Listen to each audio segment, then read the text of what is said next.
ആർക്കും ട്രാഫിക് ലംഘന നോട്ടീസ് കിട്ടുന്നില്ല. എന്തുകൊണ്ട്?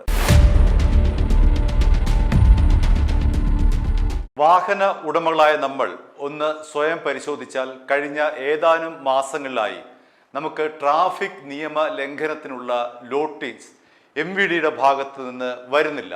അത് എന്തുകൊണ്ടാണ് എന്ന് പരിശോധിച്ചാൽ സംസ്ഥാനത്താകെ 625 AI ക്യാമറകളാണ് ഉള്ളത്. ഈ ക്യാമറകൾ ഇപ്പോൾ പ്രവർത്തനരഹിതമാണോ എന്ന് ചോദിച്ചാൽ തീർച്ചയായും അതെ. എന്തുകൊണ്ടാണ് MVD സ്ഥാപിച്ചിട്ടുള്ള ഈ AI ക്യാമറകൾ പ്രവർത്തനരഹിതമായിരിക്കുന്നത്? അതായത് കെൽട്രോൺ ആണ് ഈ MVDയുമായിട്ടുള്ള ഒരു കരാർ ഉണ്ടാക്കിയിരിക്കുന്നത്. ഈ MVD ക്യാമറകളുടെ സ്ഥാപനവും തുടർന്നുള്ള പരിപാലനവും കെൽട്രോണിനാണ് ചുമതല. എന്നാൽ ഈ MVD കെൽട്രോണിന് വലിയ തോതിലെ കുടിശ്ശിക വരുത്തി. അതായത് 3 മാസം കൂടുമ്പോൾ 12 കോടി രൂപയാണ് MVD കെൽട്രോണിന് നൽകേണ്ടത്. അത് കഴിഞ്ഞ 1.5 വർഷമായി ആ തുക MVD കെൽട്രോണിന് നൽകിയിട്ടില്ല. കെൽട്രോണിനാകട്ടെ ഈ ഇന്റർനെറ്റ് സേവന ദാതാക്കൾ എന്ന് പറയുന്നത് ജിയോ ആണ്. അതായത് ജിയോയുടെ ഇന്റർനെറ്റ് സേവനത്തിലൂടെയാണ് ഈ AI ക്യാമറ പ്രവർത്തിക്കുന്നത്. ഈ കെൽട്രോണിന് ലഭിക്കേണ്ടുന്ന പണം കിട്ടാത്തത് കൊണ്ട് കെൽട്രോൺ ജിയോയ്ക്കുള്ള പണവും നൽകാൻ പറ്റാത്ത അവസ്ഥയിലെത്തി. അതായത് MVD കെൽട്രോണിന് പണം നൽകിയില്ല, അതുകൊണ്ട് കെൽട്രോണിന് ജിയോയ്ക്കും പണം നൽകിയില്ല. ഇതോടുകൂടി AI ക്യാമറകൾ സമ്പൂർണമായി പണിമുടക്കിയിരിക്കുകയാണ്. അതുകൊണ്ടാണ് നമ്മൾ കേരളീയർക്ക് കാലാകാലങ്ങളായി ലഭിച്ചുകൊണ്ടിരിക്കുന്ന ഈ മോട്ടോർ വാഹന വകുപ്പിന്റെ ഇൻഡാസുകൾ കിട്ടാതിരിക്കുന്നത്. അതിന്റെ കാരണം ഇതാണ്.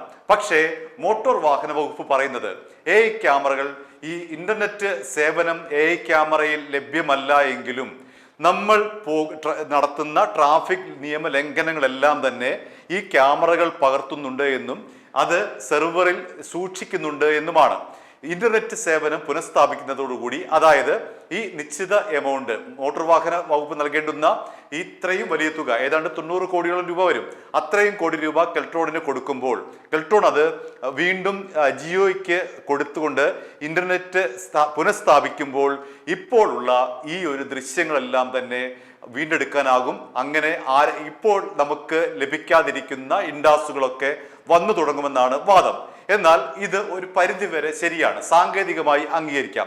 പക്ഷെ ഇവിടെ ഉന്നയിക്കപ്പെടുന്ന പ്രധാനപ്പെട്ട ഒരു ചോദ്യം, ഈ AI ക്യാമറകൾക്ക് അതിൻ്റെ സെർവറുകൾക്ക് എത്രത്തോളം കപ്പാസിറ്റി ഉണ്ട്, വിഷ്വലുകൾ ശേഖരിച്ചു വെക്കാനുള്ള കപ്പാസിറ്റി ഉണ്ട് എന്നുള്ളതാണ് ചോദ്യം.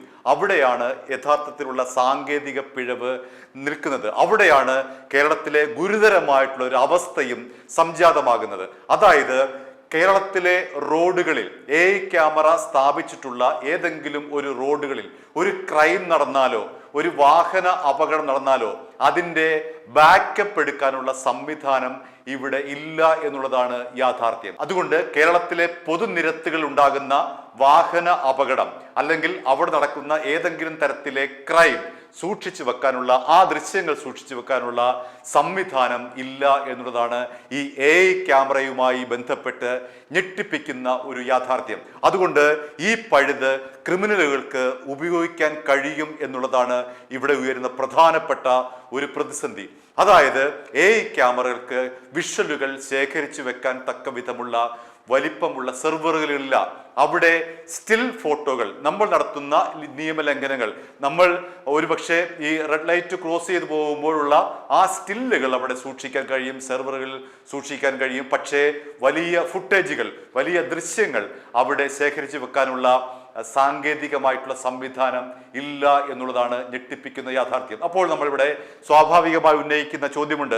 നമ്മളിപ്പോൾ പലപ്പോഴും കാണുന്നുണ്ട് വാഹനാപകടങ്ങളുടെയും അതേപോലെ തന്നെ ക്രൈമുകളുടെയൊക്കെ ദൃശ്യങ്ങൾ പുറത്തു വരുന്നല്ലോ. അതെങ്ങനെയാണ്? അത് പോലീസ് ശേഖരിക്കുന്നത് ഈ പറയുന്ന AI ക്യാമറയിലൂടെ അല്ല, മറിച്ച് ഏതെങ്കിലും സ്ഥാപനത്തിലെയോ ഏതെങ്കിലും വീട്ടുടമ വെച്ചിട്ടുള്ള CCTVയിൽ പതിയുന്ന ദൃശ്യങ്ങളാണ് പോലീസിന് അടക്കം സഹായകരമായി ഇപ്പോൾ ലഭിക്കുന്നത്. അല്ലാതെ ഈ AI ക്യാമറകൾ നൽകുന്ന ബാക്കപ്പിലൂടെയുള്ള ഫുട്ടേജുകളല്ല പോലീസിന് ലഭിക്കുന്നത്. അതുകൊണ്ട് ക്രിമിനലുകൾക്ക് അഴിഞ്ഞാടാനുള്ള ഒരു വലിയ അവസരമാണ് ഇവിടെ ഉണ്ടായിരിക്കുന്നത്. അവർക്ക് വേണമെങ്കിൽ കൃത്യമായി തന്നെ ഈ വീടുകളിലെ CCTV ക്യാമറ ഇല്ലാത്ത സ്ഥലം ഏതാണ്, അതുപോലെ വ്യവസായ സ്ഥാപനങ്ങളിലെ, വ്യാപാര സ്ഥാപനങ്ങളിലെ, കടകൾ കടകളിലെ CCTV ദൃശ്യങ്ങൾ ലഭിക്കാത്തത് എവിടെയാണ്? അവിടെ വെച്ച് ക്രൈം ആസൂത്രണം ചെയ്യാൻ കഴിയും എന്നുള്ളതാണ് ഇവിടെ ഏറ്റവും അപകടകരമായിട്ടുള്ള ഒരു വസ്തുതയായി ചൂണ്ടിക്കാണിക്കാൻ കഴിയുന്നത്. ഇനി രണ്ടാമത്തെ കാര്യം എന്ന് പറയുന്നത് VD സതീശനും രമേശ് ചെന്നിത്തലയും പ്രതിപക്ഷത്തായിരുന്നപ്പോൾ 130 കോടി രൂപയുടെ അഴിമതി ആരോപണമാണ് ഈ AI ക്യാമറ സ്ഥാപിക്കുന്നതുമായി ബന്ധപ്പെട്ട് അവർ ഉയർത്തിയത്. അവർ ആ ഒരു ആരോപണം ഉയർത്തുക മാത്രമല്ല ചെയ്തത്, നിയമ പോരാട്ടത്തിന് ഇറങ്ങുകയും ചെയ്തു. അതിന്റെ ഫലമായി VD സതീശനും രമേശ് ചെന്നിത്തലയും സംയുക്തമായി ഹൈക്കോടതിയിൽ 130 കോടി രൂപയുടെ അഴിമതി ആരോപണം AI ക്യാമറ സ്ഥാപിക്കുന്നതുമായി ബന്ധപ്പെട്ട് നടന്നു എന്ന് പറഞ്ഞുകൊണ്ട് ഒരു പൊതു താല്പര്യ ഹർജി സമർപ്പിക്കുകയുണ്ടായി. അവർ ആ പൊതു താല്പര്യ ഹർജിയിൽ പ്രധാനമായി ഉന്നയിച്ച 2 ഗുരുതരമായിട്ടുള്ള ആരോപണങ്ങളാണ്. ഒന്ന്, കെൽട്രോണും SRITയും തമ്മിലുള്ള കരാറ്. രണ്ടാമതായി, മോട്ടോർ വാഹന വകുപ്പും IRTയും തമ്മിലുള്ള കരാർ. ഈ 2 കരാറുകളിലും ഗുരുതരമായിട്ടുള്ള അഴിമതി ആരോപണങ്ങൾ നടന്നിട്ടുണ്ട്. അതിലെ ആദ്യത്തെ കരാർ എന്ന് പറയുന്നത് 2020 ഏപ്രിൽ 27 ഉണ്ടാക്കിയ കരാറാണ്. രണ്ടാമത്തെ കരാർ എന്ന് പറയുന്നത് 2023 ഏപ്രിൽ 18 ഉണ്ടാക്കിയ കരാറാണ്. ഈ 2 കരാറുകളിലും വലിയ അഴിമതി നടന്നിട്ടുണ്ട് എന്നാണ് പ്രതിപക്ഷത്തായിരുന്നപ്പോൾ VD സതീശനും രമേശ് ചെന്നിത്തലയും പൊതു താല്പര്യ ഹർജിയിലൂടെ ഹൈക്കോടതിയുടെ മുൻപാകെ കൊണ്ടുവന്നത്. എന്നാൽ ഹൈക്കോടതി ഇതിന് യാതൊരു തെളിവുമില്ല എന്ന് പറഞ്ഞുകൊണ്ട് തള്ളുകയായിരുന്നു. ഹൈക്കോടതി ചീഫ് ജസ്റ്റിസ് ആയിട്ടുള്ള നിതിൻ ജംദാറും ജസ്റ്റിസ് ബസന്ത് ബാലാജിയും അടങ്ങുന്ന ഡിവിഷൻ ബെഞ്ചാണ് സതീശന്റെയും രമേശിന്റെയും ഈ ഒരു പൊതു താല്പര്യ ഹർജി തള്ളിയത്. ഇനിയാണ് അടുത്ത ട്വിസ്റ്റ് വരുന്നത്. അതായത് രമേശ് ചെന്നിത്തല ഇപ്പോൾ ആഭ്യന്തരമന്ത്രിയാണ്, VD സതീശൻ ഇപ്പോൾ മുഖ്യമന്ത്രിയാണ്. അവർ അന്ന് ആരോപിച്ച ആരോപണങ്ങൾ ഇപ്പോഴും അവരുടെ ഭാഗത്ത് നിലനിൽക്കുന്നു. കോടതി തള്ളിയെന്ന് മാത്രമേ ഉള്ളൂ. അവരുടെ ഭാഗത്ത് ഇപ്പോൾ അതിന് കൃത്യമായിട്ടുള്ള നടപടിയെടുക്കാനുള്ള അധികാരം അവർക്ക് വന്നിരിക്കുന്നു. 130 കോടി രൂപയുടെ അഴിമതി ഉണ്ടായിട്ടുണ്ടെങ്കിൽ ഈ 2 പേർക്കും കൃത്യമായിട്ട് അതിനെക്കുറിച്ച് അറിയാമെങ്കിൽ എന്തുകൊണ്ടാണ് അവർ മടിച്ചു നിൽക്കുന്നത്? ഈ AI ക്യാമറ സ്ഥാപിച്ചതുമായി ബന്ധപ്പെട്ട് അവർ കോടതി വരെ പോയതല്ലേ? അതുകൊണ്ട് അവർക്ക് കൃത്യമായിട്ട് ഇതിനെക്കുറിച്ച് അറിയാമെന്നാണല്ലോ. അതുകൊണ്ടാണല്ലോ അവർ പൊതു താല്പര്യ ഹർജി നൽകിയത്.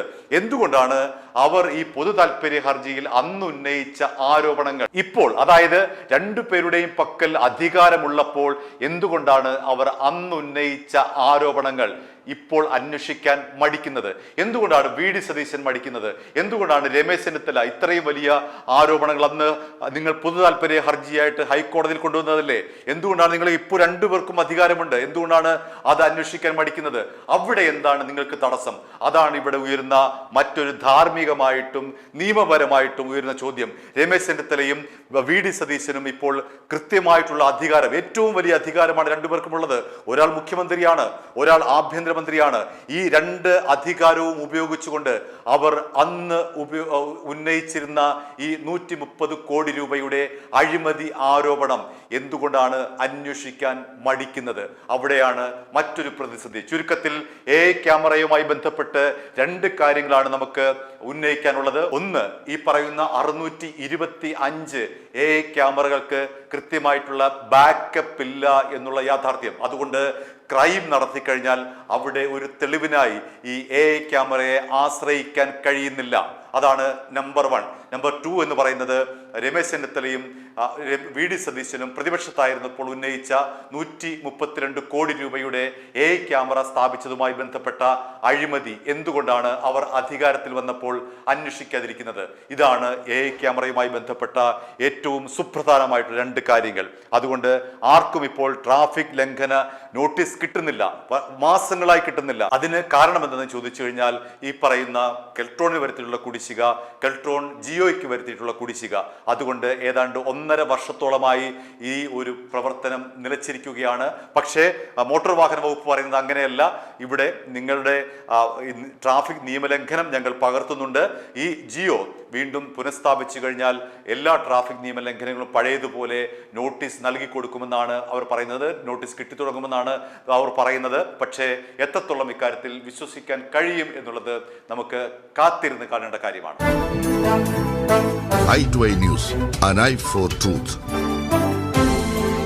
i2i News സബ്സ്ക്രൈബ് ചെയ്തിട്ടില്ലാത്തവർ ഇപ്പോൾ തന്നെ സബ്സ്ക്രൈബ് ചെയ്യുക. നോട്ടിഫിക്കേഷൻ ലഭിക്കുവാൻ ബെൽ ബട്ടണും അമർത്തുക.